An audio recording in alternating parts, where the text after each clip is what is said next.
South Africa says it's ready to host the G20 Leaders Summit as it looks to showcase its diplomatic skills. The summit, which begins on Saturday, is a platform for world leaders to address pressing global issues, promote Africa's development, and drive progress for the global South.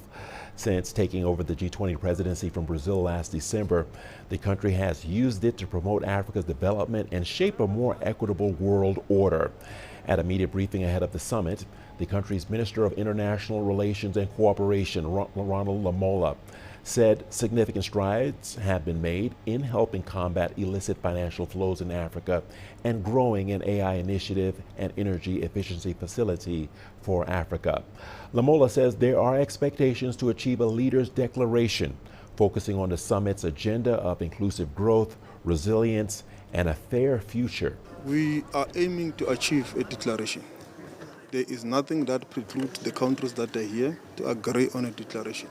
And that's our position that we are taking through the negotiations.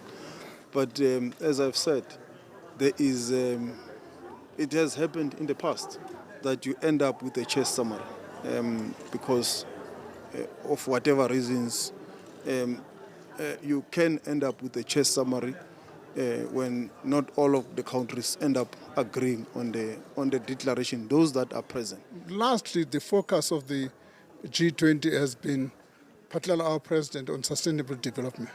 By that very nature, it does presuppose that there's a green agenda into it.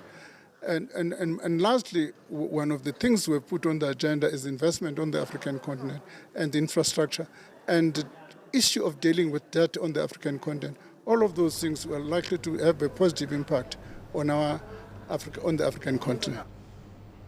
Meanwhile, South Africa's G20 presidency has pushed a bold agenda of justice for developing nations under the banner of solidarity, equality, and sustainability. After a year of negotiations, the work is now in the hands of the G20 leaders, who must turn ambition into action. CGTN's Julie Shyatt reports. Johannesburg's Nasrec Expo Center is where global leaders will converge for the historic G20 summit on November 22nd. The two-day gathering will include several meetings where ideas, clashes and compromises will now come to a head. Our preparations have gone so well.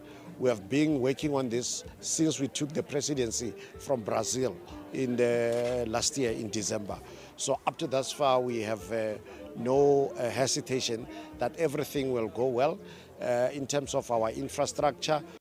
South Africa's push for equality, solidarity and sustainability has played out against a backdrop of geopolitical rifts, wars and splintering global trade.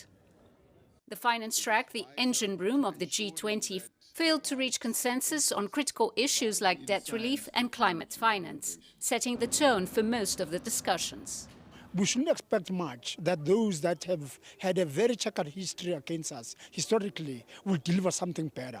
That is why it is important for us in the global south, with our partners in Asia, in Latin America and Africa, to work together to really reverse years of dependency on the global north and America in particular. Still, there were some green shoots, agreements on cleaner cooking, tackling air pollution, fighting wildlife crime, and the urgent need to strengthen global food security. We will all likelihood emerge as the breadbasket for the rest of the world. And so Africa does need to be included in these high-level meetings. And I think that South Africa's G20, despite some very challenging geopolitical aspects. But can South Africa's championing of the global south turn into concrete results? Residents of the country weighed in.